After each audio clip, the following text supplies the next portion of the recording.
What's up, everybody? It's your girl Goku's god cousin, and welcome to finally. It's been 100 million zillion years. An episode of Counsel Culture. All right, we're gonna start off with introductions. Hi, I'm Sunshine in Georgia Ray. Hey everybody, I'm Jiggly Senpai.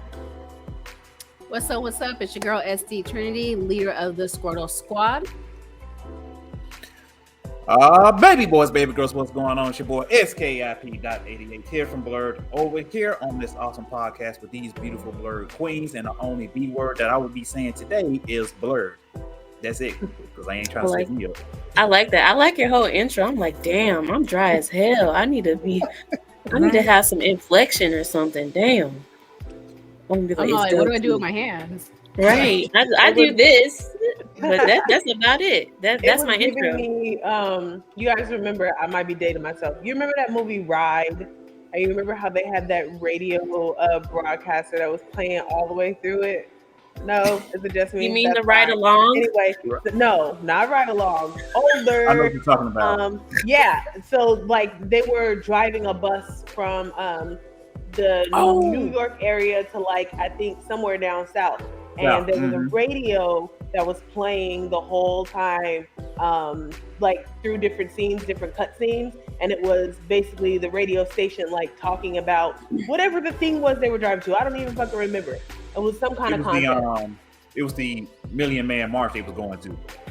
Okay, that sounds familiar. It sounds familiar. I don't think they was going to the Million Man March.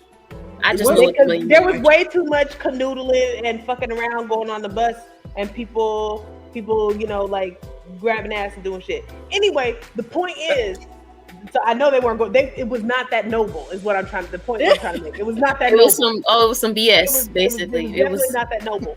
But It was a group of people, young people. They may have been like older teenagers, whatever. They were driving out to somewhere because they had to get some shit done. And there was a radio announcer that kept like coming on, like they were playing the radio spots. Goku, your face is killing me. You're like, what is this? I'm like, damn. Man. Listen, I have an old soul. I'm like, yes. Listen, maybe I should ask. I should ask somebody like to put me on. I already upset the masses by saying I ain't never seen Pulp Fiction, and you know it's just I am masses. Was it the girl who played Laura in Family Matters? She was in that movie, right? Huh? The one who played Laura in Family Matters, she was in that movie, right? Cause I know the show Family Matters, but you know. I think I remember. Is that the person that Steve Urkel had a crush on?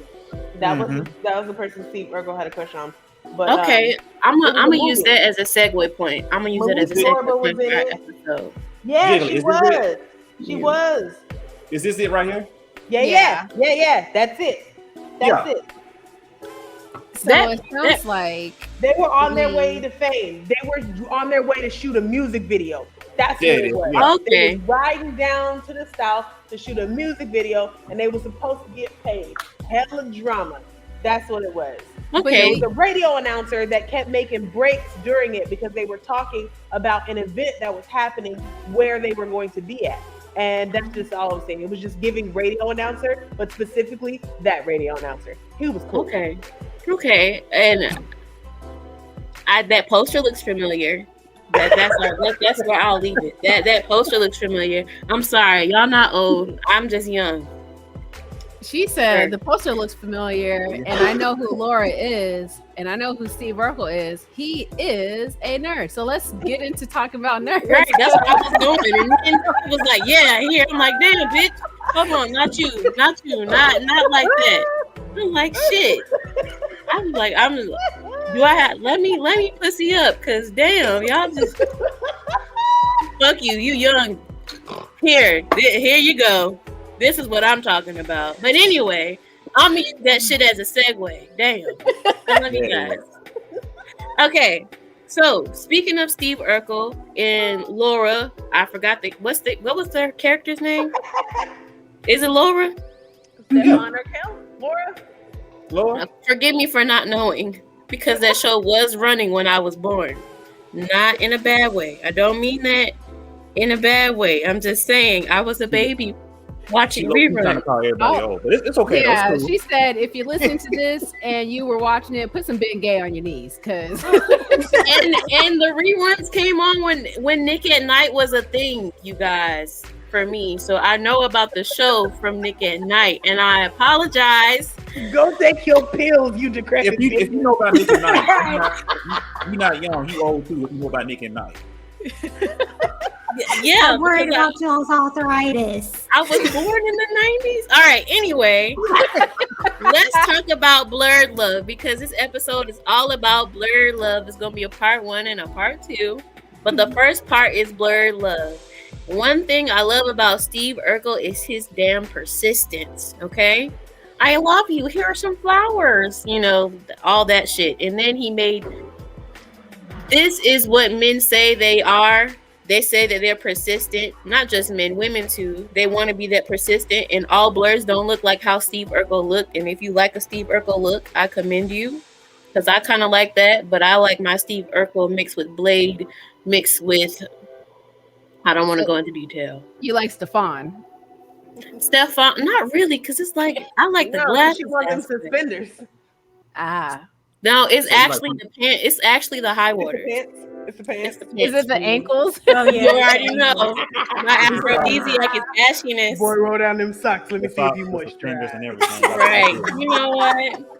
Ashy ankles all 2022. You know, I want him to have the Oscar Proud effect. Just rub them together. And it's gonna catch on. Right. I start trends. It's gonna catch on. I'm telling you. Listen, But anyway. here unmoisturized. Not Fellas, don't come But out the house with anyway. ashy ankles. Don't do that. The thing I want to highlight is, do you guys call me a pimp? Yes. Okay. And I was like, since you guys call me a pimp so much, how about we do a wingman episode? Because I would like to give advice and have my friends who also are pimps, because they just put all the blame on me, you know, in your own way, you know. Look at Jiggly, yeah, because you tell him on this stuff. Yes. right. I want us to give advice about nerd dating, because that, you know, people are getting older, me too included. You know, I'll be having lower back pains, and people want to go out. COVID is still here, but Now monkeypox.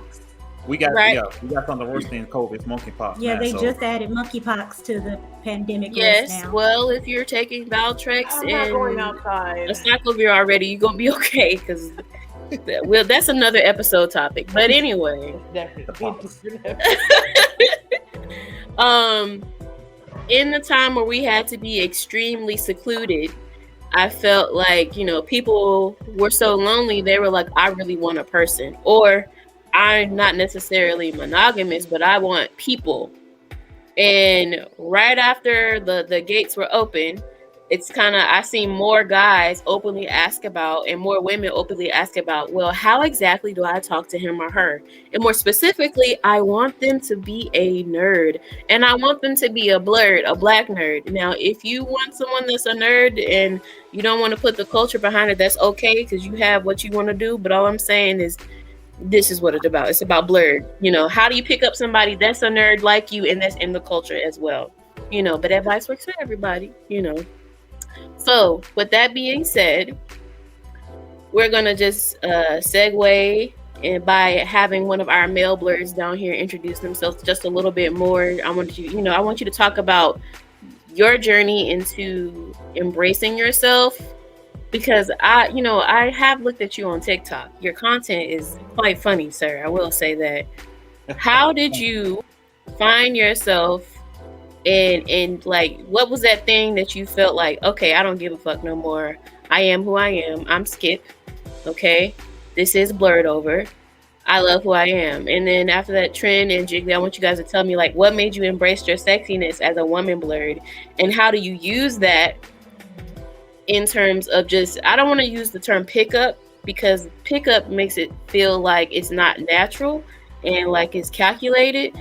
I think that when it comes to talking to people, the best thing for you to do is be yourself. So what was that thing about you that made you embrace yourself and use that and make it like, I think me being a nerd is one of the most attractive features about me. So I just want you guys to share. So you can go ahead, Skip.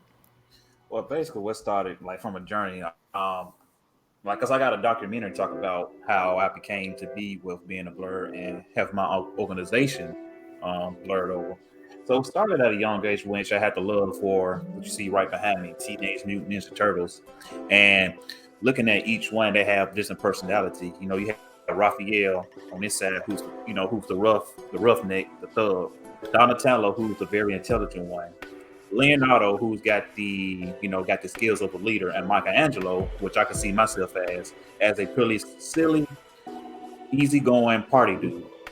And that's learning like some of the lessons of it doesn't matter how people look, it doesn't matter where you come from. You know you got a good heart, and people gonna see that good heart in you, and you just keep going with it, and don't let nobody deter you from where you're coming from, because you got a goal that you're working on, and you focus on that goal. And along that way, you're gonna have a lot of bumps and bruises and humps and hurdles and triumphs, to come up in that life. But it's up to you whether you quit or you keep going. If you quit, okay, you defeated.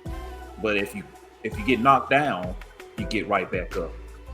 And it hasn't been easy for me, because me being a black man in America is hard enough. But now being a black man in America that's a nerd that loves everything about cartoons, video games, and cosplaying, that put me in a different type of category, which some people to this day still don't understand what it is about being a nerd or being a Blerd so special. And it's kind of like, if you put it in mindset, like how people like the Real Hollywood Housewives, those type of shows, P-Valley, how people get addicted to it. Mm-hmm. People like that are nerds, but they don't want to claim it, because you have a love for that particular brand. Like if you love sports, you are a nerd for sports. If you love music, you are a nerd for music. If you love like real life dramas, you are a nerd for real life drama, because you know everything about what's going on in the show. So you flipping it, and now we're talking about you like comics and video games. Like that makes you a nerd, that makes you disgusting. But everything that we love, we're gonna make you a nerd. So be in your own skin, love who you are, and love what you enjoy. And from then on, from what I just learned, it really don't matter, because people gonna talk about you to the day you die. Mm-hmm. Because you got some people in life that feels as though what's going so good in your life that's making you so special, that you always smiling, that you always doing good things. What makes you so unique?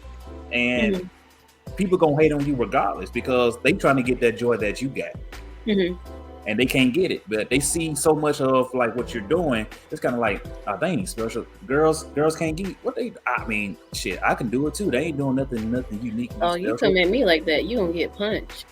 But I'm saying, people always try to find something to hate on, because they want their joy. They want their joy that y'all got. Like for example, like how y'all was talking about getting a hotel room for BlerdCon next year. Mm-hmm. Some people can't do that. Some people can't have that privilege to have that conversation like how y'all having this conversation. Some people can't even have this conversation that we're having now of trying to find love in a Blerd world. Mm-hmm. So it's this jealousy, angry, or people want to be like you so bad they'll find any way to deter you from what you're doing so they can have that what you got. I think that's a good point. In terms of dating, a lot of people, there are some nerds that haven't gotten to the point where they can accept themselves yet, so they do come off a little bit mean. That's a really good point. And embrace. I'm sorry, which Ninja Turtle do you say that you identify as the most? Wait, sorry, Michelangelo. Michelangelo. I'm sorry, Teenage Mutant Ninja Turtles is not my bag like that, so please forgive me, Trent, because I know that you're also a big fan. It's not my bag like that. I do know who they are. I don't know Trent. All of them. Yes, I apologize, but you feel like you emulate his style the most, and you also feel like one thing about nerd dating is that some people can't get past the point of seeing themselves where they're not able to embrace their Michelangelo. That's who you said. Oh, I feel this is embarrassing. You said it right. I'm surprised, but we gonna catch you up. I have to show you guys a picture of me. I wouldn't say that I continued on with Ninja Turtles fandom. They still got a spot for me in my heart and everything. But when I was a kid, I was a fanatic. Yeah. I loved Ninja Turtle everything. I had a pair of Ninja Turtle roller skates. I'm gonna have to show y'all that picture. But they were cool. They were the fucking coolest. They were the coolest, and I loved the movies. Except for number 3. Number 3 was like, what are y'all doing? But I still watched it. That's when we went back in time, right? You had the what? This one, the third one, it went back in time, right? They went back in time and they were like samurais. They kind of. It wasn't good. Yeah. It's okay. So, Jiggly, what brought you to embracing your nerddom more?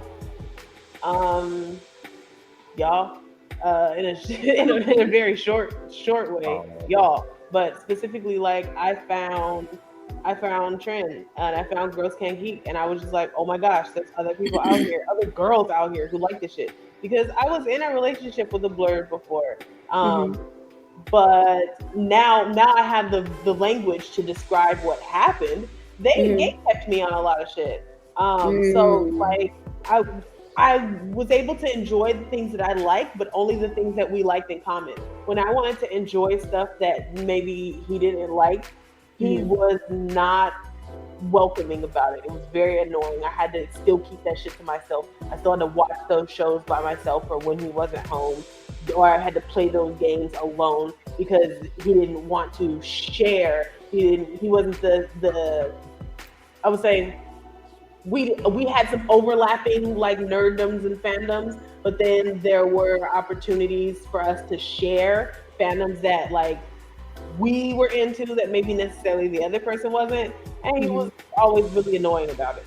So like I still, even though I was like engaging in my own nerddom, I was still unable to share that with other people in my life like completely freely. So when I found Girls Can't Geek, it was like, oh my gosh, there's all of these people. And then that community space it's not toxic. It's very friendly and welcoming and accepting. So even if somebody wasn't into what I was into, everybody was like, that's cool, do your thing. And then there's like one or two other people who are like, oh, I checked it out. I like that shit too.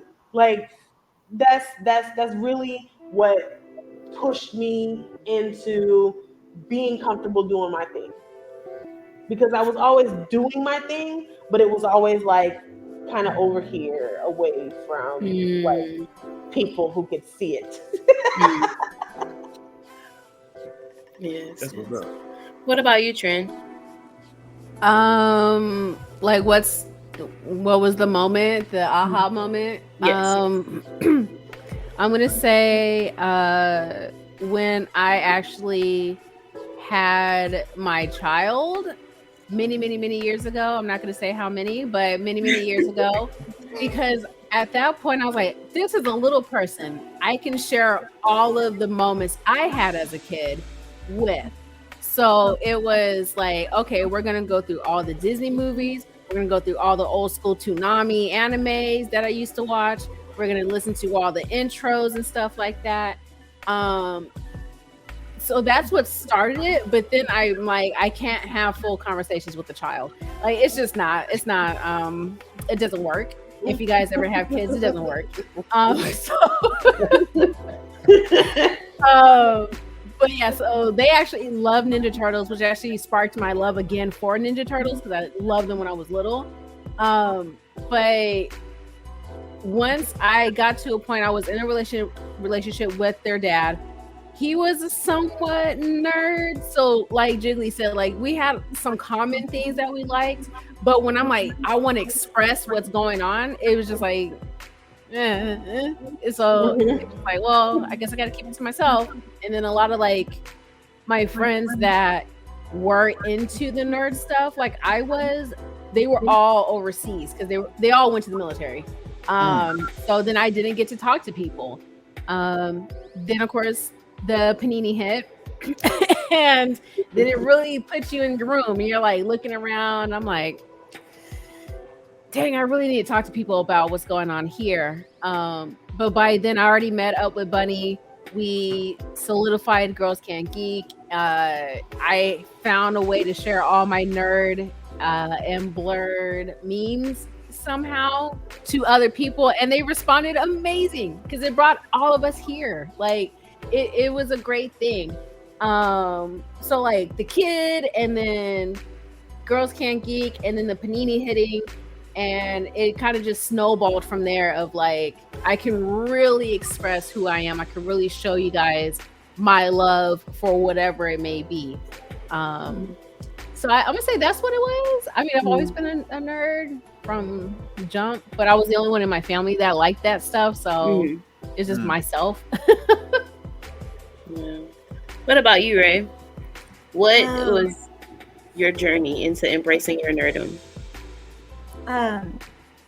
Luckily, I have a mother really who was kind of normalized to the nerdom, because all her siblings they beat me out the water when it comes to nerdom. Like having conversations with them, sometimes it goes over my head.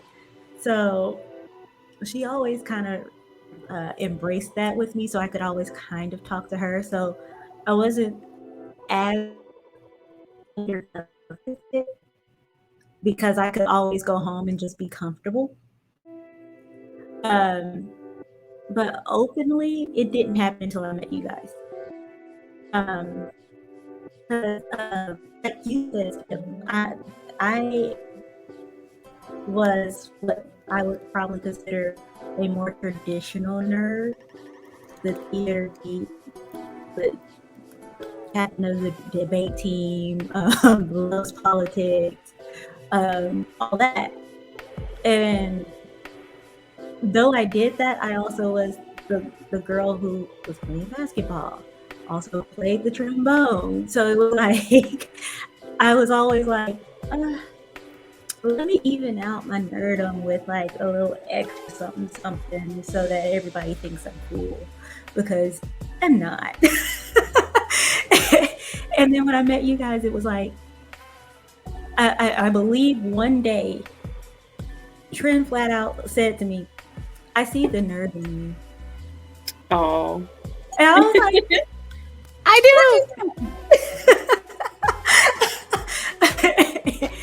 And you know, we started hanging out. I started hanging out with the Girls Can't Geek group. We're already starting to get into sewing and all that other stuff. And then I discovered cosplay. It was like, yes, this can let my inner theater kid be great. Yes, no. I totally agree about that cosplay aspect. I totally agree. My nerd story is that Oh, I thought it was me. Her power level is over 9,000, y'all. Okay. It is not connected. There you go. Oh gosh, it's me? Yeah. Your story was That feels too me much on. for us. It We're like, had whoa. Hey, Goku, it looked like you can do a mean sneeze at that right moment. Well, if they're listening, they probably heard the oh no. But if you're watching, you were like, oh, what happened? My bad, y'all. But it was over 9,000. Okay, all right. I did. I had both. My mom was a nerd. Well, Blerd, and my dad is a Blerd too. My dad got me into Star Wars and Kung Fu movies, and my mom loved Kung Fu movies, but she's also been like a sci-fi freak. We lived, bred, ate, and died Lord of the Rings and Harry Potter and the Chronicles of Riddick and Star Trek at my house. Also, we were poor and we didn't have cable. So, we was constantly watching reruns. And if you really want to get into your nerd bag, they always showing old sci-fi stuff on TV. And I've always loved science, and I got into science because I grew up mad poor, and that's like one of the easiest subjects to learn because my mom would like, let's let's mix some stuff together. Let's do water displacement with the bathtub, like stuff like that. My mama was creative. So I've always been in a science bag, and I've always literally lived in the library. I used to like volunteer at the library, so I always go to the library. I'll always have a book in my face. Does not mean the book was appropriate, because I was literally always reading about mythology and just dick, and that's bad. But you know, that's why I am who I am. So you weren't expecting this kid. You did better. Yeah, I was. I definitely shouldn't. I mean, when I say dick, I mean like Zane, all that stuff. Every girl reads those books. No, I also mean like human sexuality books. I was reading that too because I was curious. Yes, I shouldn't have been reading Zane, but I was reading it. And Eric Jerome Dickey. Yes, that's. I'm from Richmond. I grew up in Richmond, so I probably don't sound like it right now because I'm back in North Carolina. But Nikki Turner was really big where I was at. She wrote a lot of those like urban novels or whatever. But in school, I love science, and I have, for the most part, always been really good at stuff. And then that theater aspect, Ray, I've always loved theater, and I have a half chem, half theater degree with biology, so I just love all of it, and I understand that cosplay aspect. And I felt like, honestly, I've always expressed myself, but I got to a point where I stopped doing that when I got to college and I started dating. And my first I've been in 3 relationships, 3 serious ones, because you don't count the you don't count what doesn't last 30 seconds or what was in high school. Reset. Yeah, But the first relationship I was in, I was still nerdy. I still embraced it. You know, I've always liked style, so I still dress cool, but I always intermingled it or intertwined that shit into something. And he was always like, that's weird to me. And I'm like, fuck you. This is my shit. Now eat my pussy. You know, stuff like that. Sorry, that's so rough, but it's my personality.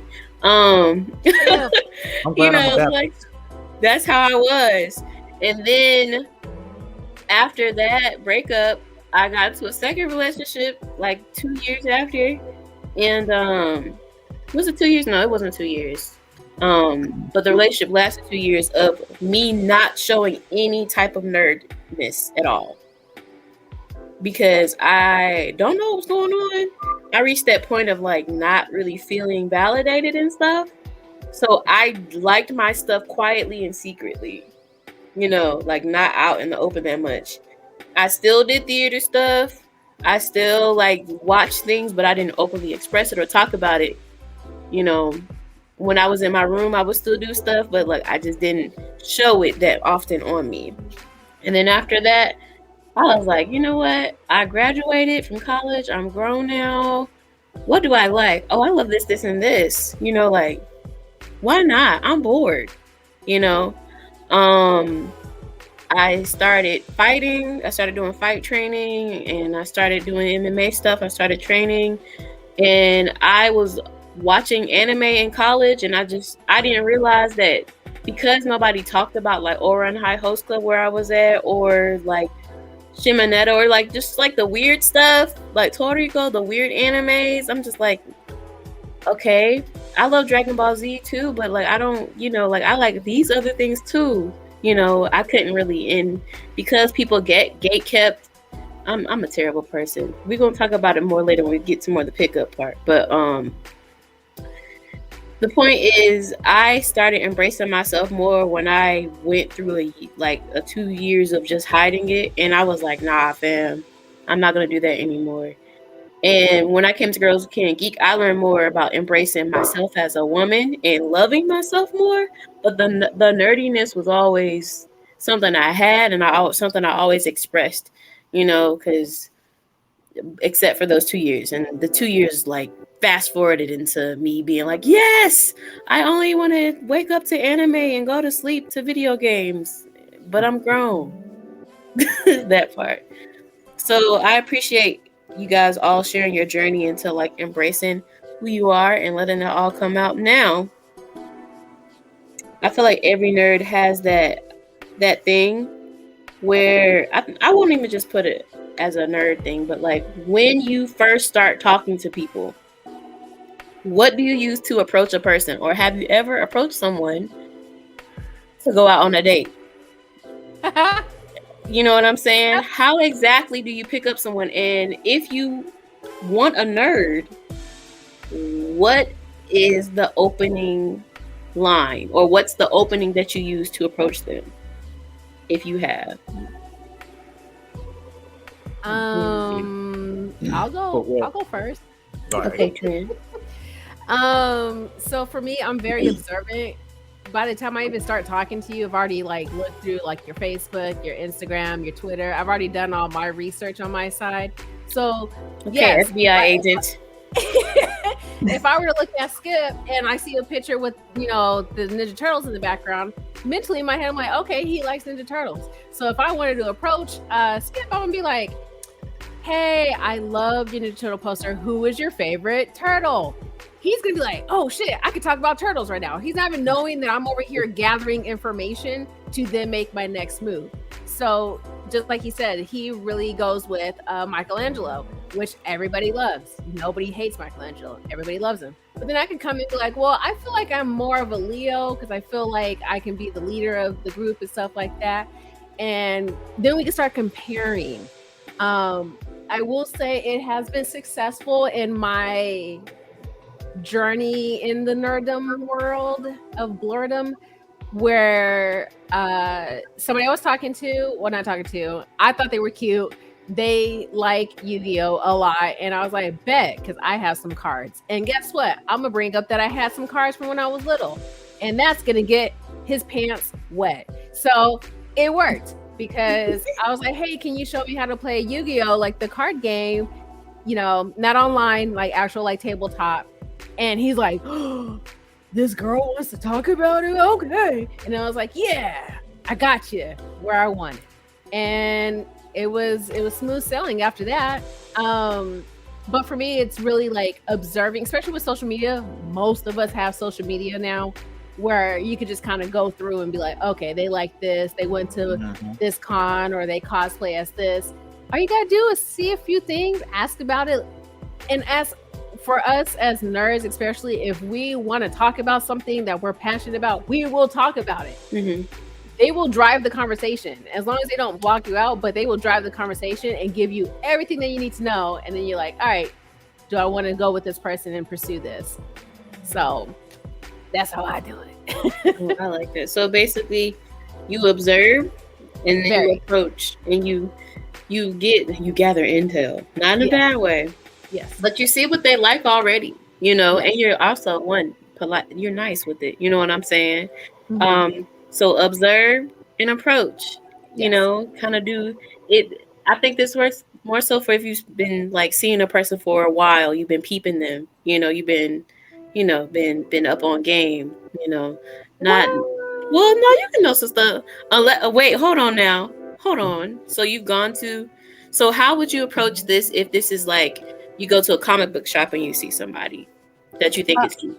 Oh yeah. So if I mean, I've been in that situation too. I will just kind of carouse, you know, like in the background, see what comics they're pulling up. Sometimes I'll even go up to the person up front and be like, hey, do they come here often? Oh yeah, they're always here for our tabletop stuff for, I don't know, Digimon. And it's like, oh, cool. Then I might, you know, get next to them and be like, hey, I see that comic book. What is this about or whatever? I've never seen anybody read this. And like, oh yeah, you know, and then they kind of like, again, drive the conversation because someone's interested in what they're doing. Or a lot of times in a comic book like store, they're wearing a shirt that they like, which That's is true. Like you're wearing a Dragon Ball Z shirt right now. I'm gonna be like, you like Dragon Ball Z? I love your shirt.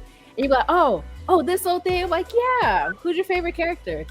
You're gonna start talking about your favorite character. The whole time I'm like, man, this person looks really good, and I want to know more about them. But let them talk. There's a lot of cues you can go off of, especially like I said, comic book store or whatever, or Funko store or whatever. They're gonna be wearing a bookstore. They're gonna probably be wearing an anime shirt, or their phone case's gonna have some anime on it, or a video game, or GameStop is a very great place too. I know why you're there. You want games. I've definitely done that before. At a GameStop. Well, all of those places, honestly. But yes. Skip, you were about to say something? Oh, my bad. Oh no, you was good because I was like she's agree. Like I'm kind of like the same way. I observe more, but but then you might have this situation pull up where you like for my taste, you'll see a woman out and she has nothing nerd related on her, or you won't think no shoes, no shirt, anything like that. So me being in the South, so the gentleman, I just go up, have my attention. Like, excuse me, man, I think you're very attractive, and if you got a man, don't want to ruin that. But if you are single, I would love to take you out, get to know you better, and talk over dinner.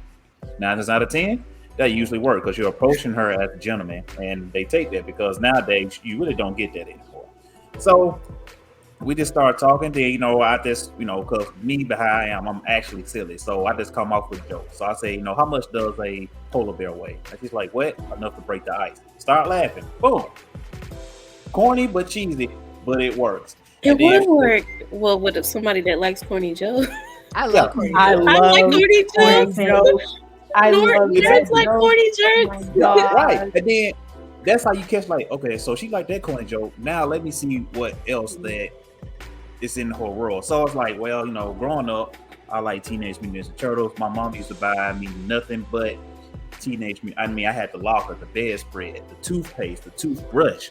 And she's kind of like, dang, okay, then, well, I was like a big fan of Pokemon. I was like, okay, so you like Pokemon too? Boom. Who's your favorite Pokemon? Don't name Pikachu.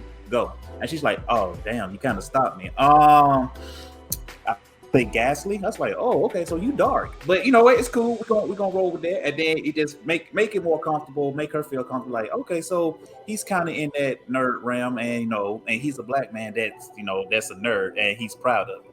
So that's how you kind of guide your way. That's like you have to be an investigator just to find certain things out, because nobody don't want their time waste. So you want to find those key clues that will lead you to the next step of what do they like and don't like.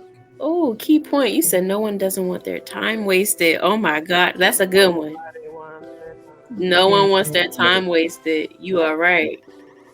You are right. Because I'm a little eclectic. Somebody mispronounced the name Goku and I cussed them out for it. And they were still persistent. It was a polite cussing out. It was polite. It was like, what? How the fuck you gonna mispronounce Goku? That's how it was. It was talk to people on Tuesdays. But I talked to shut up, G. No, it probably was a little more cuss words in there, because I was like, who are you? Because that time wasting thing is just like, I don't want my time wasted. I also want to feel comfortable too. I don't like to feel weird, or when guys are super predatory, or people are super predatory, or even a man or woman is super predatory in their approach to like get my information or take me out. That creeps me out. That scares me. So that's something that I would want to stay away from. So observing, being an agent, being on stealth mode. So observing, also driving the conversation. Okay. Corny jokes work definitely with nerdy women. A lot of nerdy women do like corny jokes. Nerdy guys like corny jokes. Go ahead and giggle up into this pussy. Yeah.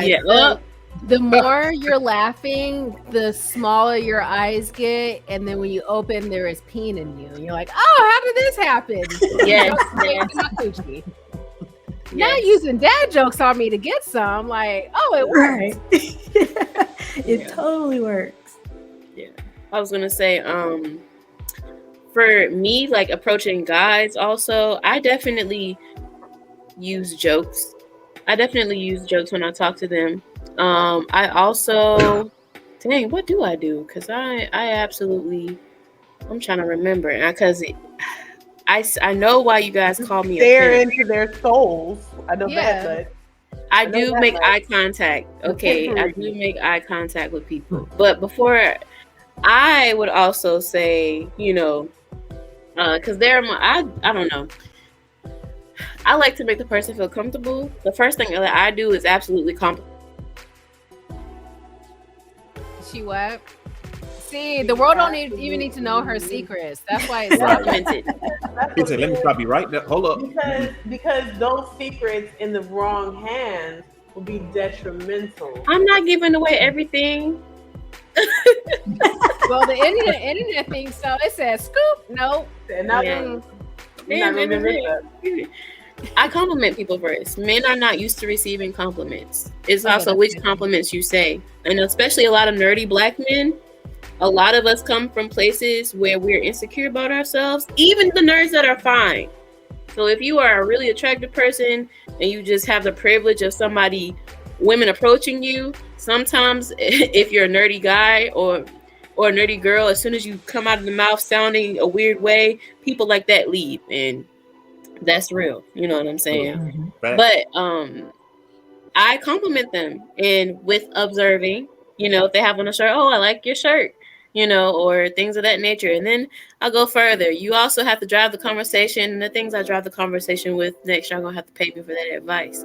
But Jiggly and Ray, what are some things that you feel are definitely turnoffs for, or just not? I don't want to say turnoff. What are some things that you feel are preventing people who are nerdy or blerdy from getting, like, what are some things that would be preventing them from actually interacting with people? What are some ways that they could kind of correct the behavior or work on some things? How do you feel about that? So I'm just gonna say, because I think you guys are talking about like approaching people and like how do you pick them up. Y'all know this is all of y'all about to make faces. I'm actually kind of shy about that shit. I know I push y'all into just going for it and doing it, but me personally, I'm kind of shy about it. I can talk with I can talk and chit chat and shoot the shit with the best of them. But if I see someone that I am immediately interested in, I pepper in that whole shit. Like, I cannot. Y'all remember Pepper Ann and Craig? Pepper Ann started to talk to Craig. She said some old wild dumb shit. Yeah. If I know I like you or I know I'm interested in you, I pepper in that whole shit. So usually what I'm doing is sitting over here staring, willing you to come and talk to. Yes, Trin. Yes, because I can't do it myself. I cannot bring myself over and actually say things. Now, I will say that I've been working on this. I've been pushing myself to do this, a little bit more. I've been, letting my crushes know I have crushes. But most of the time, how I get into situations is because I wind up just talking. And like I said, when I do it on purpose, it's terrible. But I am also a natural flirt. So I have a tendency to flirt with everybody and not be knowing in my head that I'm flirting. And so I usually find myself in those spaces where I get to know somebody very quickly on their personality before I get to anything else, because I am in my head just having a regular fucking conversation, but the other person on the side is developing big heart eyes. That is usually how it works for me. So I'm going to say being shy about the approach is something that can hold people back and that, you really have to kind of get over. It's still extremely awkward for me, but I've been working through it lately thanks to my support group here. All of the pimpery. Now, once the conversation is open, I'm in. Like it's a done deal after that. But the opener, oh God, I can't. So I would say shyness, and then probably fear of rejection, because that can kind of go in hand with shyness, right? And you may, as a blerd, have been rejected before, especially about the things that you like. And so when you're in a space like, for instance, BlerdCon, there is a plethora of people who are likely going to be into something you're into. Yes. there's probably going to be quite a bit of overlap if y'all aren't in sync all up on the same shit. But even then, because everyone is there expressing themselves, you can kind of find the people who like the things that you like a lot easier. That helps with the fear of rejection, specifically toward those blerd things that you're into. Because when you're a blerd and you're in a setting of the culture, I'll say, right, that's not blerd focused, it becomes a different thing to be able to approach someone and know whether or not they're going to be on the same timing as you, right? Yeah. You would have probably no pause about showing up to, you know, a blerd event or a blerd space wearing an anime t-shirt. We'll let you show up to, you know what I'm saying, like the barbecue, the cookout, the club, the kick it, the spot, wearing I don't know, a 7 Deadly Sin shirt. What is this goofy bitch doing? You know, so and it happens. It happens. It's happened. It does. I get that. So I think that the full fear of rejection, I think, also plays into kind of holding people back in that space. So shyness and fear of rejection. How do you feel, Ray? Do you feel the same, or do you have more to add to it? That, and then I realized that I guess because some get nervous, they tend to go aggressive because they're not sure what you're going to be best. Because, hi, I'm here. I pay a lot. And it's like, am I? Yeah, it's all right. But from what I heard, you were saying being nervous, basically. So nervous that they get aggressive. Oh, so nervous that they get aggressive. Yeah. Yes. Yeah. That that persistent.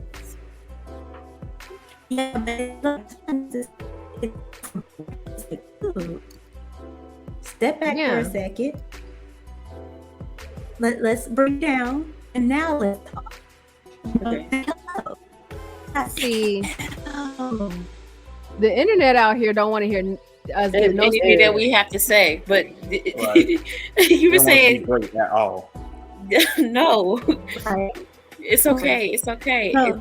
It's the heat, and the clouds might be pretty heavy out there. It's been really raining lately. Yes, it is giving. It's giving computer love.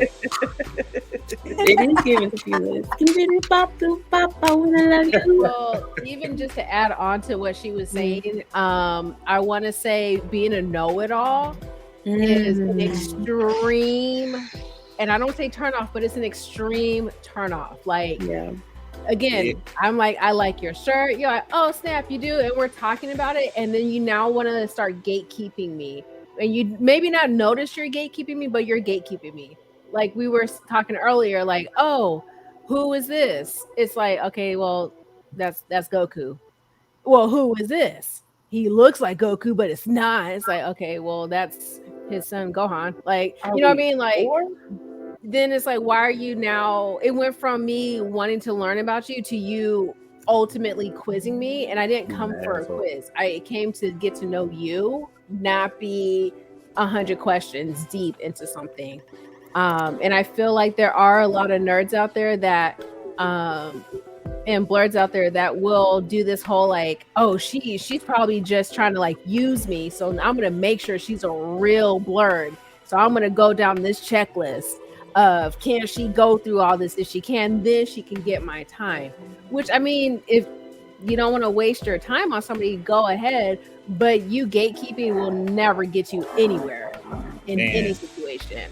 And to pick up on that too, like also, like I tell people when I interview people, it's like everybody don't know nothing in this world. We always learning something new because something always being discovered. So why won't you take it amongst yourselves to actually teach or to help somebody to understand and learn something? And then because people will respect you more, like especially if in the dating world, the person you're attracted to will respect you more because you actually showing interest in them by teaching them or helping them and guiding them through the right steps of what they need to say or what they need to watch or what character is what. And that's how you make it more comfortable for the person, because the person will be like, oh wow, so you actually so you helping me, you're not criticizing me, you're not blocking me out, you're actually you actually talking to me and letting me learn of the culture. And another thing too, fellas, y'all gonna hate me for this, but presentation is everything. Present yourself well, dress nice, cosplay nice, don't smell good. Smell good. Deodorant. Smell good. Smell good. I just talked about that tabletop game room. Smell good. I love some body oil. Put on some body oil. Yes. I know cosplaying for everybody, but present your cosplay well to enough people like, okay, this person got some character about him or herself. So that'd be another trait for another female, for a woman to be attracted to you. Yes. I agree. I was gonna say something. Y'all might hate me because y'all were giving Ray advice about where to get shirts. One of my things is actually when I see a person that has like a vintage anime shirt or like a shirt I haven't seen before outside of like what I can find at Target or Walmart or at GameStop. Actually, Goodwill has good vintage shirts. I got like a nice Thundercat shirt like when I was in college. Also, I pay attention to stuff like that because this is a shirt that this is a men's shirt and my cousin cropped it for me. And it's like kind of like my uniform a little bit. But I pay attention to stuff like that. In your cosplays, if you have like stains on your cosplays, you know what I'm saying? Have y'all seen somebody with a dingy cosplay? Yeah. Like I'm gonna be gone, but look, if you want to draw a number on your shirt, that's fine. You know what I'm saying? I don't just make the circle straight. Yes, make the circle straight. Color inside the line. And have all of them freaking stroke marks. Yeah, do but a little more. It's more so not. Some people. Sorry, keep going. No. Oh, okay, my bad. I was saying it's not so much. So I don't want to go. Of course, appearances are nice, but also just I was gonna say, Skip, you made me think about passion. Using passion and being polite with your passion is very attractive, and it's very comforting. And it's very welcoming. And because of that, because the passion, because people say, you putting all this detail, all this work into your cosplay. Imagine if you putting all that into a person you're attracted to. That means you're gonna take your time, you're gonna treat them right, you're gonna do everything right by them because you are really interested in that particular person. Just like you're doing your cosplays and your games and stuff. Right. Y'all might hate me for what I'm about to say next, but I think it's a point that needs to be said. Now, men or women, nerds in general, blerds in general, because I know a lot of guys specifically ask for, I just want a nerdy girl. I just want a nerdy black woman. Now, personality comes into play. Okay. Just because somebody likes anime. So liking anime and having good pussy can only be but so much. So you also need to make sure when you're observing, you look for their attitude when they communicate with you and they talk to you. Yes. Those are really good things as well. Because sometimes... Oh, go ahead, Ray. I was just going to say, and I also think sometimes we get confused as being sort of submissive because we're nerdy. Yeah. And that's not synonymous at all. Yeah. It's not. No, I'm lying because I'm laughing. I'm sorry, I'm not lying. I'm laughing because people. I'm trying to imagine someone approaching me and thinking that I am submissive. That's really what I was laughing at. Like, what the fuck? Like you.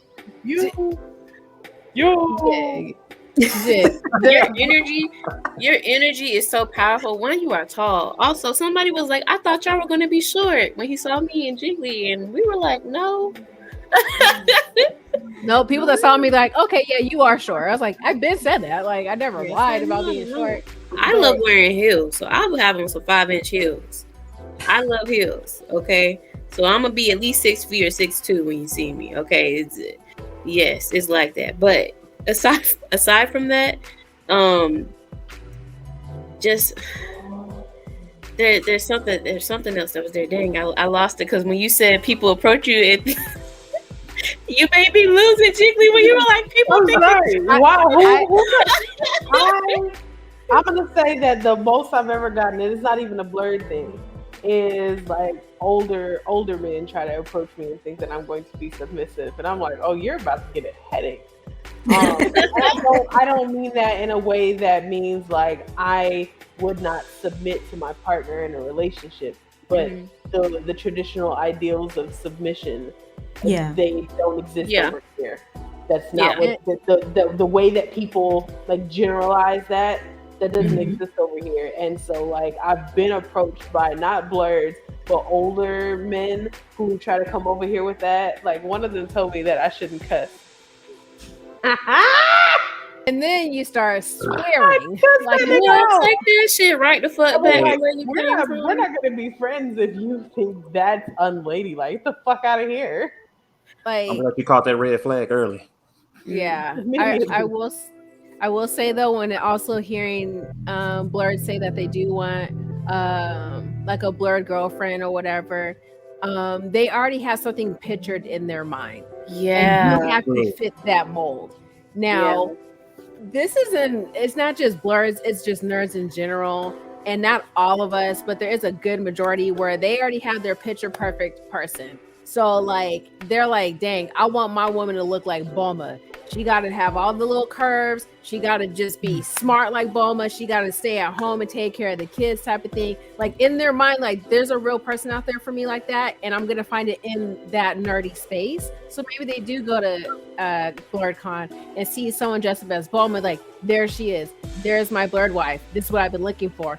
And then they're like, okay, now you must now know everything about my fantasy. And it's like, you're weird. Get away from me. Like, you're scaring me. There's that that was what that point that Ray was bringing up, that so just aggressive. So excited you become aggressive because this is what you always thought or always dreamed of. And I think that also ties to into a lot of nerds. I've noticed a lot of black men nerds are really socially awkward. Yeah, because some of them don't get that glow up until college or after college or things of that nature. And also in a lot of spaces they don't have any other black friends to help them get some swag. You feel me? They don't know where to go to get that lineup. Shout out to my brothers that go to sports clips because you live in Utah or some shit like that. My bad, but just stuff like that. Because there's a nigga in Utah somewhere cutting fucking hair. He might be in his garage, but plug in. Okay, there we go. And I was gonna say, practice makes. I was gonna say, Jiggly, you said plug in, and that's the point I want to hit on. You have to practice. You have to also get out of the house, wear deodorant, but you also have to get out of the house and find spaces. A lot of people ask me like, well, how did you meet this person? Outside of going to cons, because cons, if you're not used to that space, that can be intimidating. But literally going out, and I find spaces on like Facebook. Facebook is really good to find like groups of people to hang out with in your city, in your state, or like in a city that's not too far from you. Go to those spaces, go to events that there are black nerds that literally create spaces and have meetups because they want people to all, they want to collect the community because they know it's hard. They know that it's sometimes in our spaces we're the only person that is black in a nerd or a person of color in a nerd, and you don't have anybody to relate to. So the best way for you to interact with another black nerd is to also, you got to get out of the house. You got to push yourself. You got to plug in. Don't complain and cry and yell about stuff if you're not actually putting in that practice. And the more you talk to people, the better you get. I do have something to confess. Somebody asked me, actually, it was Rashad from BlerdOver. He asked me, well, Goku, how exactly did you get like you are? So in college, this was not a nerd thing. Hold on. Uh-huh. What do you mean get like you are? Because I got like How did I become a pimp? This shirt on today. How did I become a pimp? There we go. This is one of the ways that I've always been a person that would randomly talk to people because I'm an eclectic Pisces.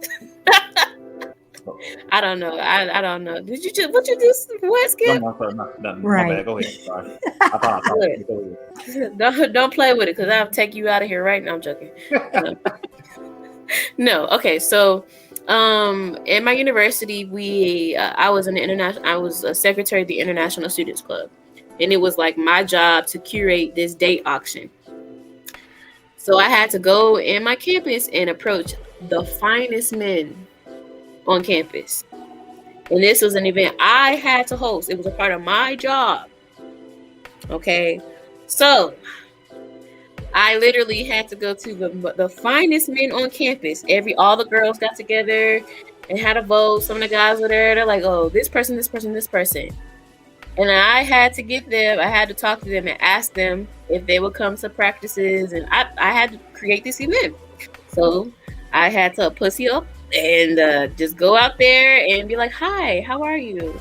The first thing I did was compliments.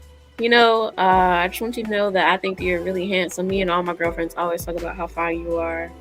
And I'm not here to just compliment you, but I'm in this club. Have you heard of go from there. That's all I give away. I would have died. I'm dying a little bit right now. I was just thinking the same thing. I'm dying a little bit right now. Finest man. Think of when you were in school or when you were like in your like early 20s, just college age, and you and your girl are like, he is fine. That's You know what I used to do? That's where it I used to stops. sit there, hard eyes, and just be like, Look, I had to go up to people. And so because I did that, and I had to do that like for a month to recruit people, the finest men and the finest women too. But it wasn't, because I'm also a woman, so it wasn't hard. And I already knew a lot of the girls on campus, and a lot of them are also my friends. I did not do the auction.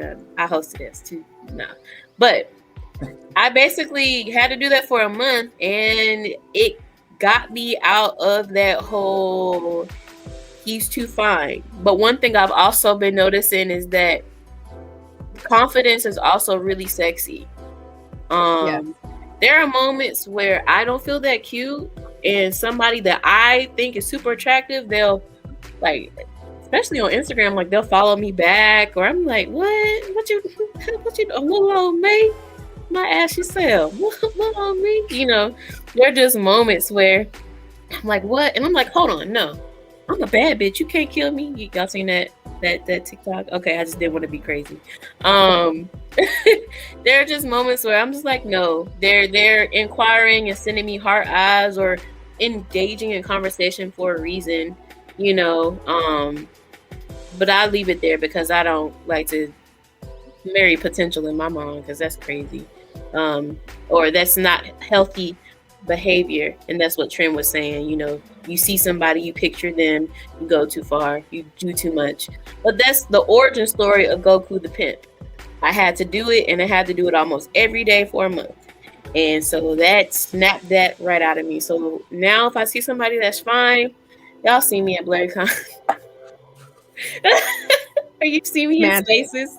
Not just BlerdCon, you've just seen me in spaces where if I thought somebody was cute, you see me, or you might have heard some stuff, or I might have, you've seen it. I just embraced that part, and I just let it out. So that's the Goku origin story. One time you told me, you was like, you're handsome. Want to play video games? Like, yeah, I would explode. Yeah. That would get me if some guy came up and was like, hey, you're very pretty, you want to play video games? I'm like, a compliment, and you want to game with me? Let's go. Yeah, it works because we like we have common interests. And I think I talked about this before, but it was a BlerdCon, and I was like, oh, he is fine. And I told a Discord mutual, shout out to Fizz, I was like, Fizz, that nigga fine. He was like, go talk to him. I was like, I'm nervous. I don't know. And I was like, all right. hey, you in line next for Smash Bros? You know? He was like, yeah, man. I was like, okay. Well, I'm not any good, but you want to play? He was like, yeah, sure, yeah. I was like, I don't really want to play. I just wanted to tell you how handsome you are. Mm-hmm. And I went from there. Confidence is a very, very, very important thing, though. Confidence is key. Yeah, it's key. But I practiced. My point is, I practiced and I got there. All loving myself, embracing myself, and then getting out there more.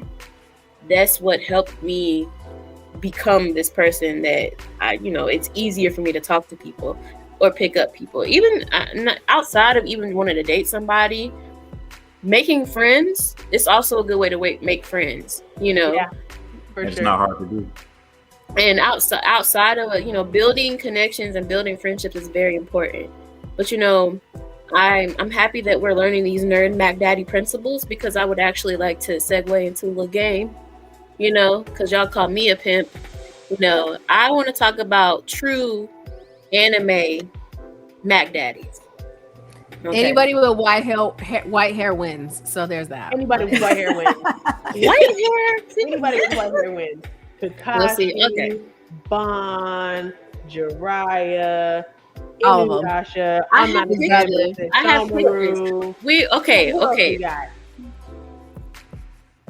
She said pictures. Let's look at them. Oh. I got pictures. Okay, we got pictures, and I'm gonna name the character, and it's not all anime. I'm gonna name the character, and we're gonna discuss if we feel that they have any Mac Daddy qualities, and how could we help? What are they? What are their Mac Daddy qualities? You know what I'm saying?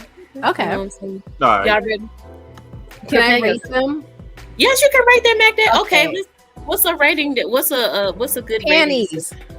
Panties. Okay. Panties. 0 panties or 5 panties. I'm giving. You get the draws. Let's just say they get the draws. Okay, Meliodas gets draws, but he gets draws because he's so dedicated to Elizabeth that it's like attractive to me. Now he is a short king, and I'm here for short kings. But don't be out here on some mess. So Meliodas gets 3 draws out of 5. Hold on. Are we giving this character our draws, or are we saying just that they get draws and rating them? I'm giving mine. Well, Trent gave her, so this is if you would give them your draws, and we do have women in here. So I want us not only to focus on giving the draws, but also that key Mac Daddy principle. And Trent's key Mac Daddy principle is his devotion. It's his passion. Passion is a Mac Daddy principle. Yeah. Hoes love passion, and hoes is interchangeable. Hoes with respect. Hoes love passion. Okay. And he could throw hands. So that's another one too. Yes. Okay, so Skip, how many draws would you give Meliodas then? Well, not mine, but yeah, Meliodas, he a PIMP. He can get it, because and think about this. Then he got his own business too. Oh yes, he has his own restaurant. Yes, yeah, he got a bar. He got his own business. Okay, so 5 out of 5 draws. Yeah, he's like, I'm gonna take Trent's draws to give to Meliodas. You can borrow my draws. This is a draws out of a fresh pack, so you haven't worn them yet. If that helps you feel better. If it was Inuyasha, he can get my worn draws, but that's not here. Okay. My girlfriend, she crazy about Inuyasha. Why? I don't know. Yes, Inuyasha. I did not put Inuyasha in here. My bad. I was okay. Jiggly or Ray, y'all have any principles that you want to draw on? Get it? That was bad. That was terrible. That was stupid. Okay, so I actually don't think Meliodas is a pimp. I think that he is a great catch. I think that he has awesome qualities. I think he gets the panties thrown at him left and right. But he only has eyes for Elizabeth. He don't want nobody else. Diane throwing her coochie at him for years, and he don't want that shit. He don't want that shit at all. Hey, but giving him my panties, I mean, if I had a couple of them drinks at, you know what I'm saying, what's the spot called? His I don't know the name of the tavern. No, I'm saying after a couple of drinks, I might let him eat my ass. You know, he's perfect height. Oh wow. Oh, we always go there. We're always there. We live there. We already there. We eating the shit. Wild is not that shit over there. It's that shit right here. We're always She there. said, y'all can get this boar had alcohol in me. There we go. And you can go ahead and eat my ass. Yes. Give me a couple shots of your hat and you can eat my ass on the bar. I'm not eating your food, bro. Meliodas. Now Meliodas got asked for Elizabeth. Some women like that in a guy. Like if the guy is focused on this one female woman, they can be like, damn, I wish I had somebody like that. Now they can try to get him more because he focused on Elizabeth. Well, if you think about it, Diane was like, I'm gonna make myself small so I can be with Meliodas. Like she was doing everything, but that's a whole nother topic. Yes, that's another episode. That's another counsel culture. Yeah, we don't do it. Yeah. Ray, how do you feel about Meliodas?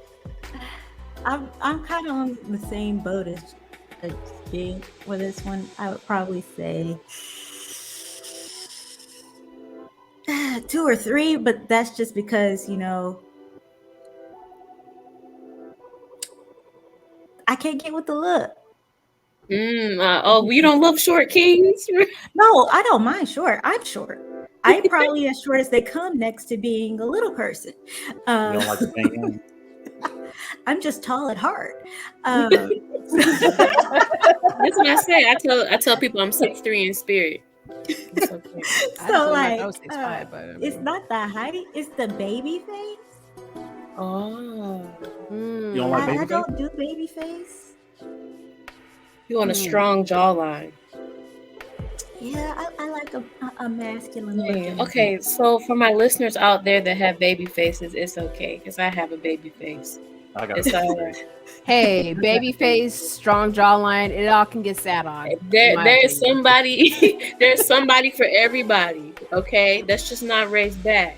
Okay, that's not raised draws. I mean, okay, if you got good game, you got a chance. That is true. That is true. It's not going to be the first thing I reach for. Oh, okay. Gotcha. Okay. All right. Are y'all ready for the next anime Mac Daddy? Yes. Okay. Anime Mac Daddy is interchangeable. Okay. Has no gender. Bulma can get it. All of it. All of it. What are Bulma's Mac Daddy principle? What are her Mac Daddy qualities? First of all, she's smart. Where do we begin? She takes care of herself. She's got her own business. I mean, it's in the family. Great style. Her own business. Also, first of all, Bulma gets all the panties. Okay, and I'm gonna tell you why she gets all the panties. You out here taking Super Saiyan dick, okay, and you live it. You get all the panties. You are way powerful. You're coochie powerful enough. Okay, you deserve it all. And if you could date somebody with such an awful hairline, such a giant widow's peak, and still make cute kids after that, you deserve it. You are a pimp. You are, and she had Yamcha still up on her dick. Like, come on now. That's right. First of all, Bulma she ain't gotta ask me to eat. I'll do it. Faithfully.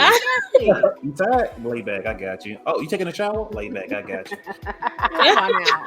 She be having comebacks. She has comebacks when her and Vegeta be getting into it. Like she could hold her own up. Like she don't need a man. The man needs her. Okay, so being able to hold your own. Yes. Being intelligent. Yes. These are her Mac Daddy colors. So being able to hold your own, being intelligent, being independent. Yes. Okay. Being strong enough to stand up for yourself. Also knowing what you deserve and knowing what you like. She was like, Yamcha, I knew you was gonna end up in that hole. That's why I went. and then she got the drip too. Everything she wears kind of like, damn. All right. That's why she's so fashionable. You know Bulma is not musty as hell, okay? Bulma is not musty and she don't stink. I can tell. Okay. I can tell in this picture right now, she got on Ed Hardy perfume right now. Just looking at her. Is the decision unanimous that Bulma gets all the draws? All the draws. Okay. I just want to see. Okay. And it's not just anime Mac Daddies, it's comic book Mac Daddies. Now, I don't know if y'all know the story of this young man here, but we're gonna go here next. Let's see. Okay. Mr. Wolverine. What are his Mac Daddy principles? Okay. I had a crush. Oh wait, go ahead. I was gonna give a little background, just a little bit. Wolverine is also in the Labiquita. He's also in the LGBTQIA. You know, he is a member because Wolverine is bisexual. I didn't know if you guys know that. And Wolverine, I believe, Wolverine has a lot of children. I forgot how many kids he has. A lot. I heard about that. Yeah, he got a lot of kids. He be slanging things. He be slanging it sleep. Okay. Wolverine has been with so many different people. He also has dated Miss Aurora Storm. You know what I'm saying? So you know he's been out there. Okay, he been around the block a few times. With that information, what do you guys feel are Wolverine's Mac Daddy qualities? He had 15 kids, y'all. My bad. Wolverine. First of all, I didn't know that Wolverine was bisexual. Is he like? Is it because he's in that throuple with Jean and Cyclops? Yes. Okay. All right. That makes sense. But I had a huge crush on Wolverine as a little kid. Not Logan, just Wolverine. I like and I think his draw. Say that. I like the distinction. Yeah. I don't know. Maybe it was the yellow onesie, but or maybe it was because of like what I'm about to say. Like he's a strong, powerful sort of like little rage machine. Like he's always like angsty and pushes that button that makes you go like, what's going on with you? Why are you so mad? Let me hug you between my titties. Like he just, and then even when he's Logan, he's got like that strong silent type thing going on. Mm-hmm. He's emotionally unavailable, which is a toxic draw, but it's a draw nonetheless. You want to be like, I want to fix you. So I think that pulls people into like him as a character within his like universes. But for me, I just thought he was hot. He got hella muscles. He ripping shit up with his claws. He was like, touted as one of the more powerful X-Men because he can die, but kind of not really.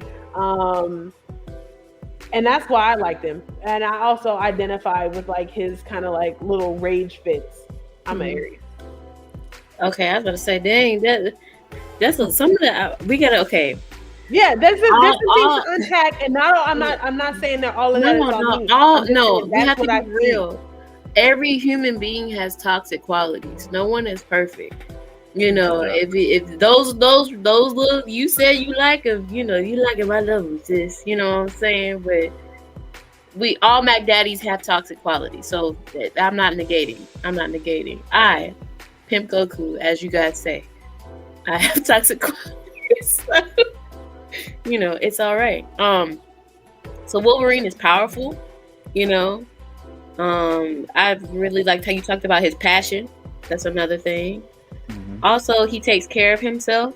You talked about his muscles, his body. Okay. All right.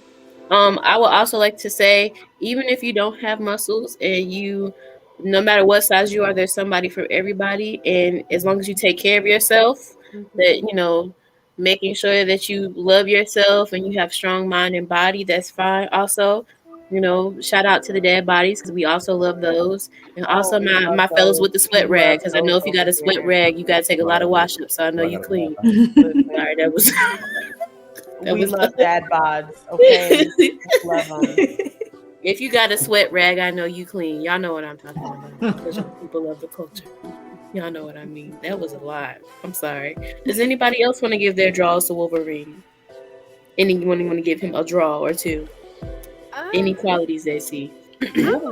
Wolverine that dude though, because how can you date a woman that is in a relationship with somebody else, and you decide to, and you're okay with it. That's Wolverine and Jean Grey. He's polyamorous. That's normal. Wolverine, wasn't he always just anyways like, I want to be alone? So he doesn't want to be in a relationship anyways. He's fine with being on the side, but you don't got to be in the relationship. You know what I mean? You don't want to do all that emotional lifting. Yeah, that's why he got 15 kids. Like, come on now. All right, I'll blow you back out. Come on. I'll give him like one draws, but this picture specifically of Wolverine, I can't see anything but two Batmans kissing.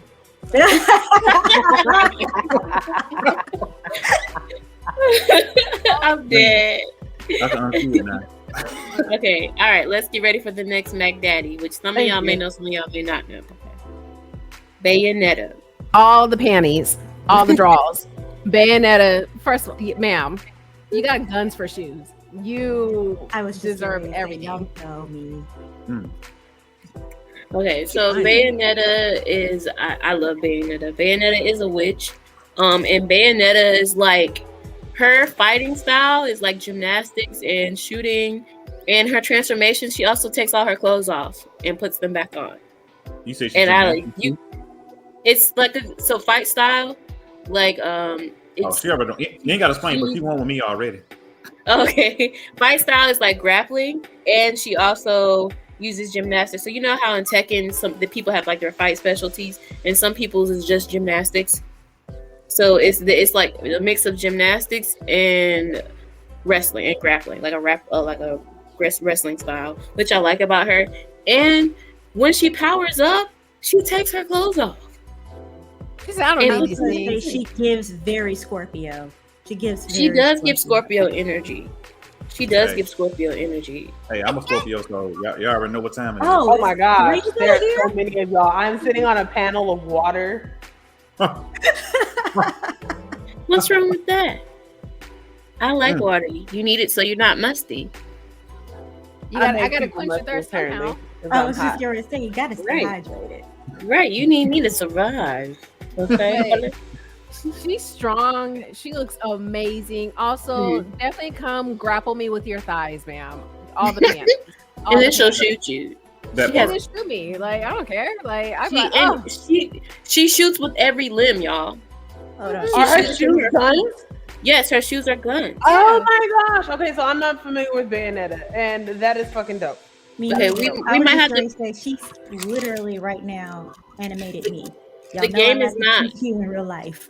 The game is not that easy to play, but I love watching the gameplay for when the Bayonetta game came out. So I was just like, oh, I love this character. I wish I could play this game. I'm gonna just watch somebody play because it's too complicated. But yes, it looks like she a dom too. Like she could just take over. She is definitely a dom. Definitely dom. You know, and nobody, you know, in terms of magical, powerful girls, people don't talk about Bayonetta that much. So I like to bring her up because everybody has a dark side. You know what I'm saying? And she embraces that dark energy, you know, and she defeats monsters and shit. So I love Bayonetta. Yes. All right. Last Mag Daddy. So Bayonetta gets all the draws. I chose good women Mag Daddies. All right. Last but not least. Yes. Of course. All of them. Every last one. All of them. Bond. Why? Teeth, abs, leather, all of it. White hair. Bond, 7 Deadly Sins. I'll save my stuff for last. Okay. Ray. Yes. Just yes. Just yes. Just yes. All the draws. Skip. I'm fighting on my inner thigh. Draws from the purchase pack.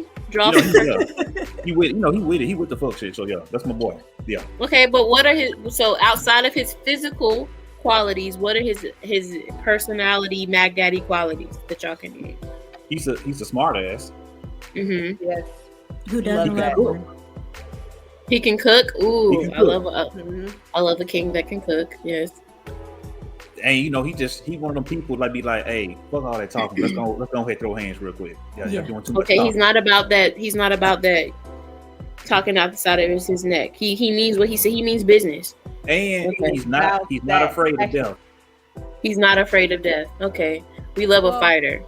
Also, he also will risk his entire life for Elaine. Like Elaine was that devotion. And the devotion is what it is. But I mean, the little V cut don't hurt. Right. The deep V leather jacket. Capital V, just love it. Nunchucks combination.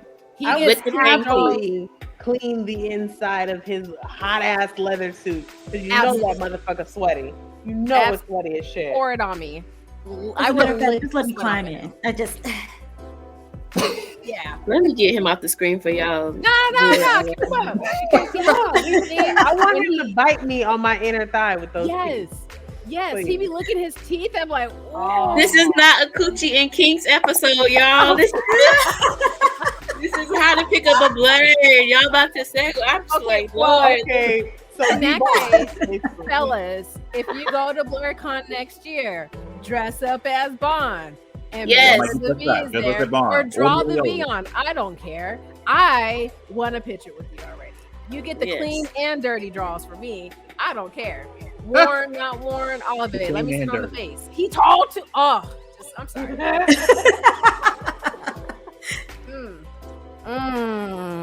He acts selfish and greedy, but like he really is a caring guy. I like that. That's what you want. You want somebody who's going to be selfish with others, but selfless with you. Ooh. Yes. That was so beautifully put. Yes. Also, I will say this about Bond, and I wish more people were like this, especially in the male community. Bond and Meliodas check each other. They do. They check each other. Check your friends. That's a good point. That's a good point because I was saying that nerds have it. So the gatekeeping, we talked about people being mean and people being assholes. If you don't check your friends, you're doing a disservice to everybody else. Yep. That part. And most of the times, in friendships, we allow people to do things that we don't allow somebody that we're dating to do. And I think that rhetoric needs to be changed a little bit. You know what I'm saying? If you're friends with a girl or you're friends with a guy and they're a bit of a prick to you, like when you love somebody, it's a little different, but that also means that there's a interior layer of that on a higher scale in that relationship that you don't see. Yep. So if you don't call your friends out on their gatekeeping behavior, their narcissistic behavior, their predatory behavior, if you don't call them out on that and you don't say like, bro, you don't get out that much. You know what I'm saying? If you don't, or girl, you need to leave the house. If you don't start calling your friends out on those kinds of things, even if they're in Discord and online and in the internet, because we know how it is with us being nerds and our friends aren't all in the same places, you have to start calling your friends out and holding them accountable for this so that the dating space is healed also. Yes. Exactly. And let's just be honest, it's sexy when a guy checks his friends. Yes, it is. Like, hey, y'all. They're like, oh, hi. Yeah. Yeah. Also, to my brothers out there, stop thinking that every woman is a OnlyFans content creator, because that's not, because that's that pre-notion, like I want a woman like that. I said, bro, it's not gonna happen. If you go in there with that mindset, you can get shot down so many times. But I am a spicy content creator, so follow me on my platform so you can get my spicy content. And depending on what tier you subscribe to, you can actually ask me for custom stuff. So if you want to see me busted open dressed up as Bulma, and I'm a piggyback off of that, because I too am in the similar space as Julie, so everything will be on our IGs and stuff like that. But also, just because you purchase our tiers or whatever it may be, doesn't mean you get access to us outside of that. Which I feel like a lot of Blerds feel like, well, I subscribe to you. Now you that part. All the attention. Yes. We are all sexy women, and the face card matches in person as well. I will say we're all beautiful, equally as beautiful in person. What you see here is what you see in person too, with or without makeup. We are all very gorgeous women, and the stuff that you guys see us post on the internet, it does not mean that you can delegate with us like you know us in person, because outside of what we put in out there in that space, when you see us, I also have a first name. You know what I'm saying? You know, and hi, I'm XYZ, but you can call me Goku is one of my pickup lines. So, Yeah. you know, I might be putting game on you, so you gotta be sorry. I'm over here short, so And Southern men, hey girl, ain't it? Don't hey girl me.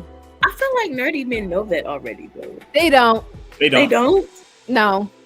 Oh wow, that's Bro, crazy. let me say this, 'cause I bro. was not- Don't do a girl or a little mom or a shorty or little mom. Come over for a second. Don't do. Don't Oh, do I hate come over for a second. You Right. want me to stop what I'm doing and come to you. Right. You want I'm going this way and you Right. want me to go that way? You see the hurry in my step and you want me to stop? Nigga, if you don't pick up your feet and come with me and walk and talk. I have never been A-gulled, or I've been A but by a nerd, by a Blerd. That has Yeah. never happened to me. Oh, It's I I have have never it. been there. I have never not been Not there. by Blerd. Not by Blerd. I've Yeah, I've been never whistled at before, and I'm like, I'm not a dog. You don't Right. whistle at me. Yep. Yeah, no. I Some of the- haven't what y'all had naming, that. I seen it, and then it's some stuff I can't say, but I was like, bro, did you really just say that shit? I'm gonna say this story. I was out at a convention and just walking out of my business. It was at DragonCon, and I don't know what made this dude say this, but this man told this told this woman, "Hey, come over here, let me rape you." What? Nigga, wait, what? Did you say? I shit you not. I was like, bro. What kind of fuckery is And he looking around, and people said stop, and he looking like what? I was like, bro, what the fuck? That shit not cool. That's like, guys, don't do okay. that one. I've had somebody. Wait. You go.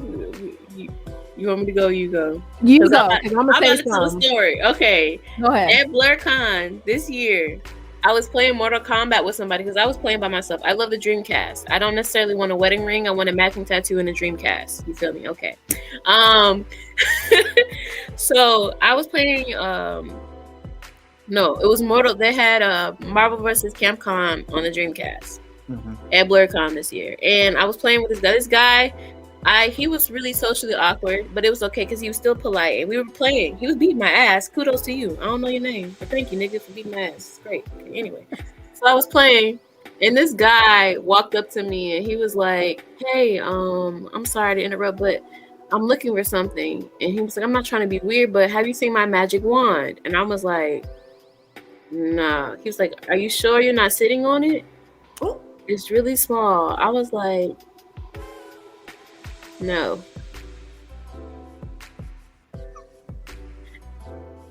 I was like, did that just happen to me? So you're trying to see yams? Is that what I'm? Yeah, it was when I had my black, Wow. somewhat Chung Lee dress on with the slits up to my thigh tops. I was like, nah, fam. He thought I that don't too. see your magic wand.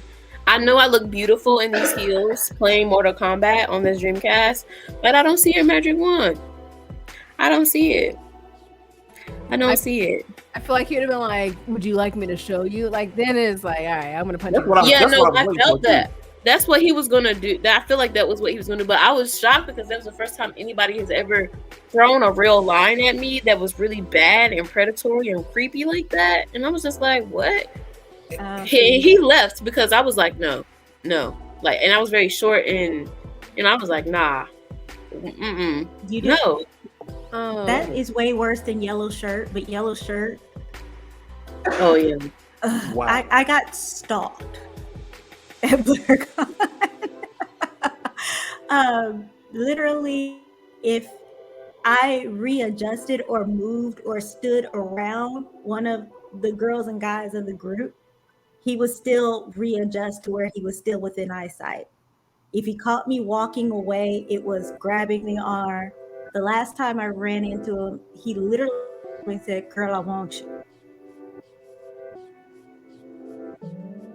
I need And to tell y'all this. if y'all see me, I'm a police officer. So if y'all had this shit, please come up to me. Okay. What the fuck? Yeah. I just want to add this, and I'm going to say it again because it's very important. Fellas, please check your friends, because not only if I see this person being creepy talking about his magic wand and I see him walk towards his friends, I'm now associating you also being creepy because of him. That means none of y'all get play.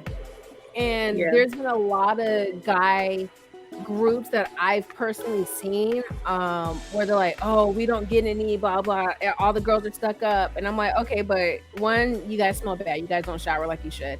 Two, you say creepy shit like in Goku's story, or you're like weird and stalky and like predator. Like nobody wants that, and none of you guys check each other on that either. So you guys are just sitting in a group of self destruction.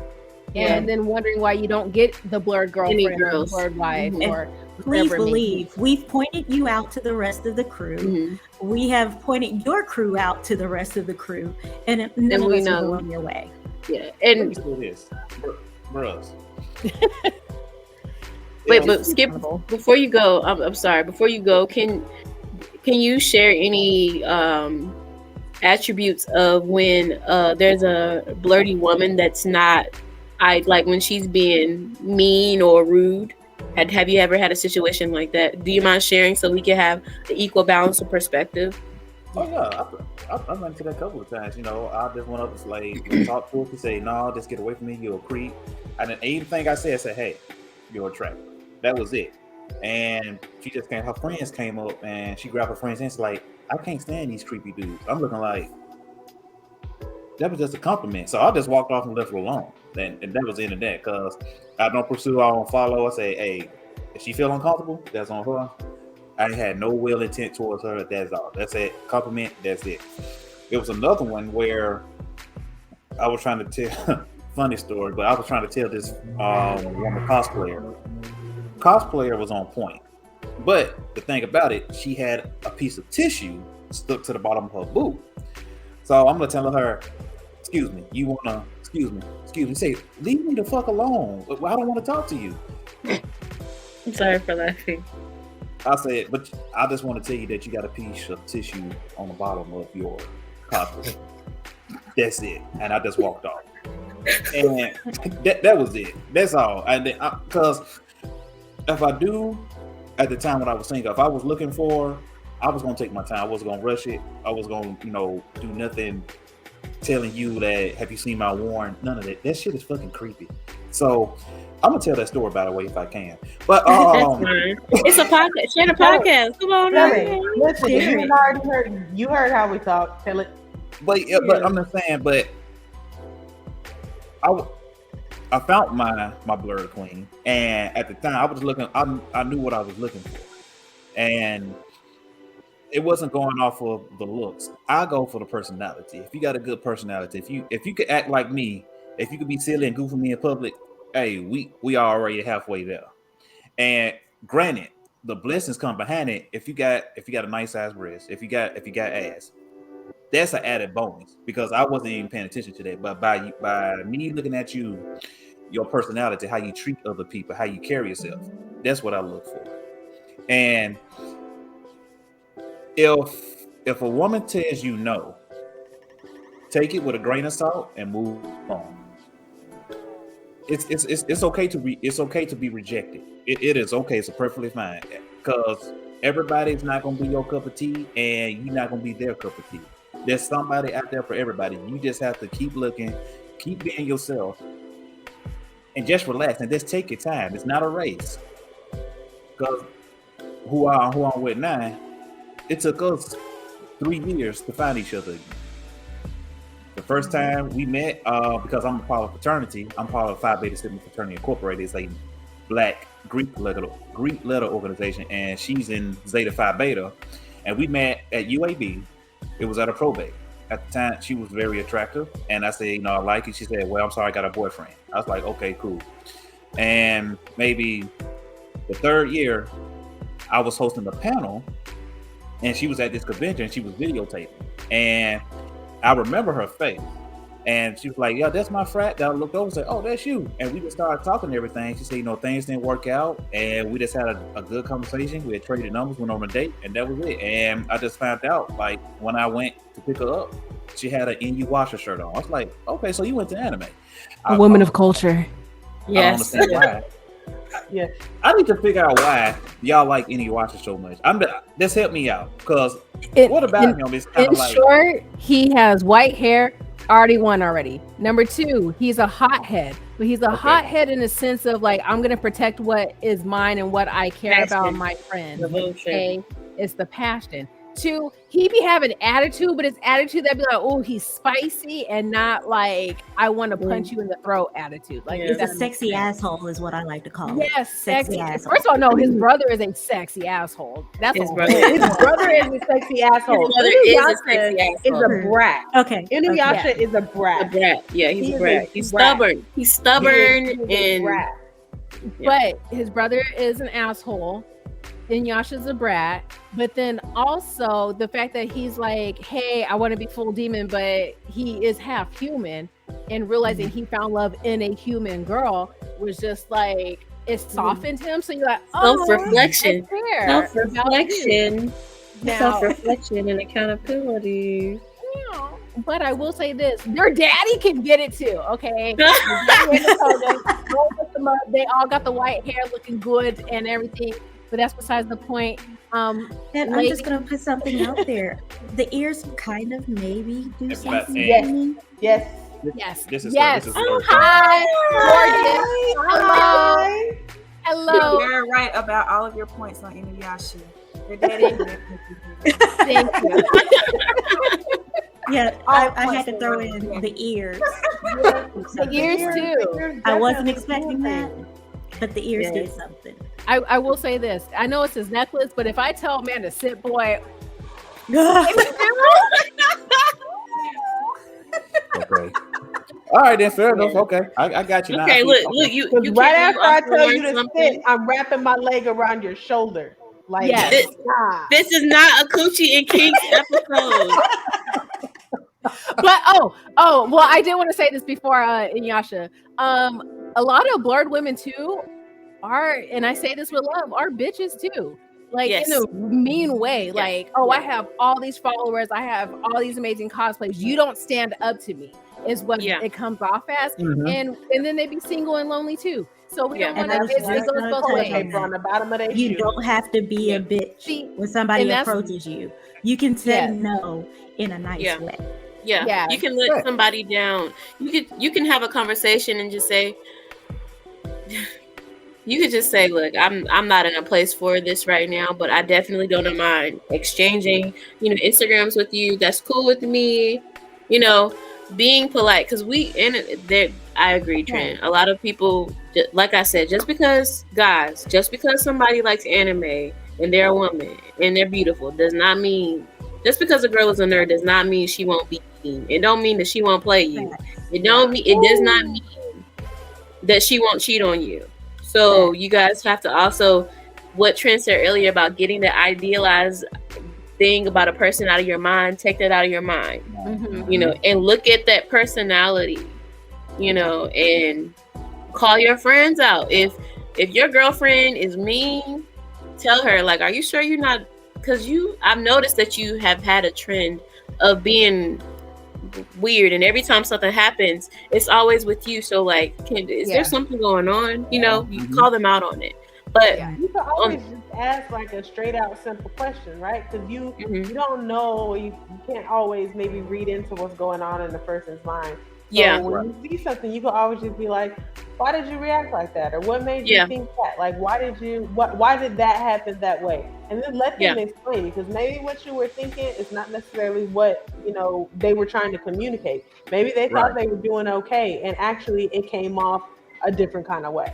Yeah. Right. Like with Skip saying, hey, and it's like, get away from me. I'd be like, fine, you know what? You walk around with boo-boo tissue on your shoe then. I don't care. Like, that could have happened. But you're like, nah, you got that on there, and it's just like, oh, okay, whatever. But I could count so many times how many Blerd cosplayers came up to me and asked me, can you just walk with me? and I'm looking around. Me being a police officer, funny thing, me becoming a police officer, I observe everything now. And coming into a room, I'm just looking like, yep, he a creep. He's stalking somebody right now. Mm-hmm. He's finna do something stupid. And they always sound like, where were you at during anime and twerk? Because we had to kick some. Blerd time, period. Next year. During that time, I was working the World Game, so I could make a BlerdCon this year. But I heard a lot of stuff, so that was kind of like damn skill we could have used. I was like, I know, but it's okay because as guys, we got to protect our sisters, and our sisters we have to protect our brothers. And like you said, if we friends, put me in my place, and if I think you're doing wrong, I'm gonna put you in your place, and that's what it takes for us to control our own community, putting each other in our place. Building strong community and also building more BlerdLove, because a lot of people ask for it and a lot of people want it, but they don't know how to even approach it. And that's why I wanted to have this conversation. But with that being said, we're gonna go ahead and close out and just listen and save the episode to know, showing that you are confident, showing that you have passion, getting yourself out there, practicing getting out there. That's important. Just getting rid of that fear of rejection. That practice helps with that fear of rejection. Also, loving yourself and having confidence and taking care of yourself is attractive. And it takes time and it takes practice, because we weren't always like this. Right. We grew into it. You know what I'm saying? And I can't give you all of my pimp secrets, but I'm telling you, if you get with this, you'll be able to be a baby pimp. Not a baby pimp, maybe a little Mac Daddy. Okay, you'll have some swag with it. You feel me? But on that note, soon. You got to pay for it though. Yeah, masterclass, how to be a pimp. On that note, you guys want to exit out and share your social medias or your handles for people to follow you on? Start with you, Trey. Okay. Once again, it's your girl SD Trinity. It's SD Trinity on everything: TikTok, Instagram, Facebook, Twitter, Hover as well. If you guys don't know what Hover is, hit me up in my DM and I'll send you a link for that. Twitch too. I'm trying to get to partner on Twitch, so if you guys want to help out your girl with some views and some laughs and tee-hee-hees, swing by. But come join the I'm also mod there, so you'll catch us all both. Jig? Oh, yeah. I'm sorry, I thought Ray was going to go next. You can follow me at Jiggly Senpai 3 on Instagram, on Twitch, on Twitter, which is kind of like, bubbling a little more. Check the link tree on my Instagram profile for all my stuff. Check out my YouTube page. Also, check out my Fansly. I just added a new tier, which I'm really excited about. I won't go into too much detail, but remember how we talked about having access or not having access? There's now a tier where you can pay for some of that access. It's a Snapchat messaging. So if you want to be on my Snapchat and, have those nice, good, spicy DM conversations. You guys, sexting is fun. That's not this episode, but sexting is fun. I like to do it. So, you know what I'm saying? If you want somebody to talk spicy with, talk to me. Mm-hmm. Those are my channels. If you forgot all of that, just go to my Instagram, Jiggly Senpai 3, and hit my link tree. It's all in there. Yes, Ray. All right. I'm Sunshine and Georgia Rays on most platforms, Sunny G Rays in others. I am a Twitch streamer. I am working on streaming more regularly, at least twice a week. There are some other things that are in the works that the girls and I have discussed, so keep an eye out. There hopefully will be announcements soon. If you ever want to catch me when I'm not streaming, I am usually in one of those two streams modding. You will always catch me there unless I'm busy at that moment. But yeah, that's it. Yes. All right. Skip. All right. Baby boys, baby girls, what's going on? It's your boy SKIP.88 here from BlerdOver saying It was a great time to be on Girls Can't Geek, even though we're going to change it to Girls Can Geek now. So y'all follow all these amazing Blerd queens. If you don't, I'm going to come find you. So if you want to find BlerdOver, we on TikTok, Instagram, Facebook, Twitch, YouTube, and also we have a documentary called Being a Blerd on YouTube. You type in Being a Blerd and you'll see my ugly face smiling and you know you found the video.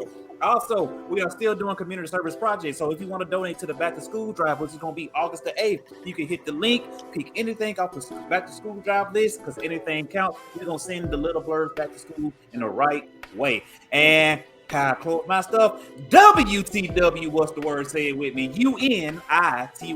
What does that spell? Unity. This is how me, Girls Can't Geek, and the rest of y'all that's listening and watching, go make your life together.